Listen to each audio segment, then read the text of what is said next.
Bonjour et bienvenue pour cette vidéo de présentation et d'essai de la lampe infrarouge Ordro LN5. Il s'agit d'un flash infrarouge destiné aux équipements disposant d'un capteur infrarouge tels que les caméras de vision nocturne, certains caméscopes ou appareils photo et même quelques téléphones portables bien spécifiques. Tous ces équipements disposent en général de leur propre source de lumière infrarouge mais souvent d'assez faible puissance. L'intérêt de cette lampe sera donc d'augmenter l'intensité et la portée de l'éclairage infrarouge pour améliorer la qualité de l'image. Mais passons à l'ouverture du colis. Le colis reçu contient la lampe infrarouge à proprement parler,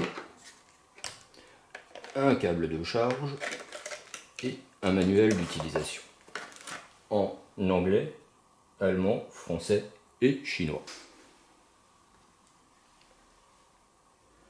Sur la face avant de la lampe, nous trouvons 56 LED infrarouges donnés à 850 nanomètres pour une puissance maximum de 6,5 watts. Selon les données techniques du manuel, leur portée optimale devrait être comprise entre 3 et 10 mètres avec un champ de 90 degrés.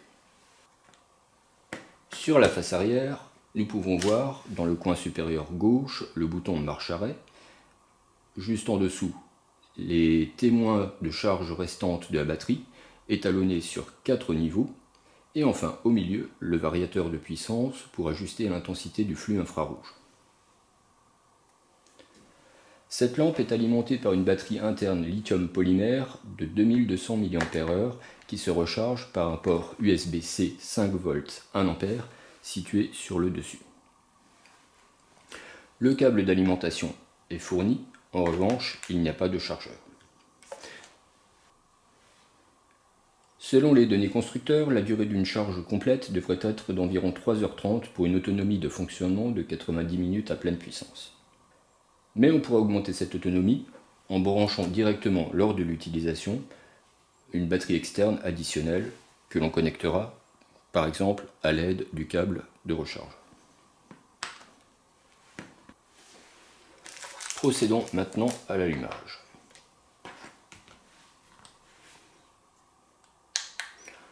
La lampe arrive partiellement chargée et nous allons voir comment fonctionne le variateur de puissance qui se situe à l'arrière. Pour ce faire, je vais éteindre la lumière quelques instants, de sorte nous pourrons mieux voir le fonctionnement des LED. Là, j'augmente progressivement la puissance jusqu'à son intensité maximum.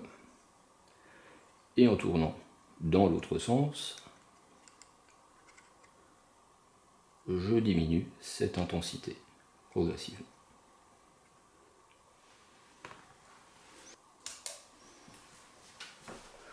On voit donc que le réglage de l'intensité peut être fait de manière assez fine.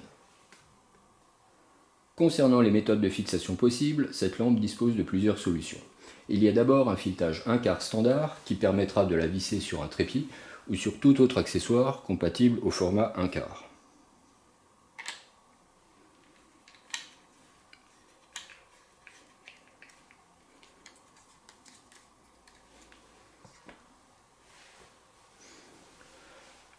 Le pied adopte également le format standard cold shoe pour le fixer directement sur une caméra ou un appareil photo équipé d'une griffe porte-accessoires.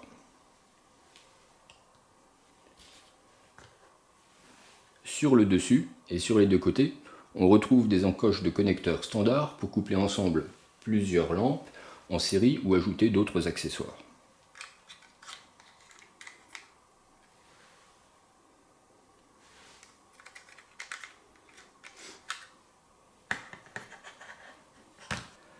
Voyons maintenant en pratique ce que nous réserve cette lampe.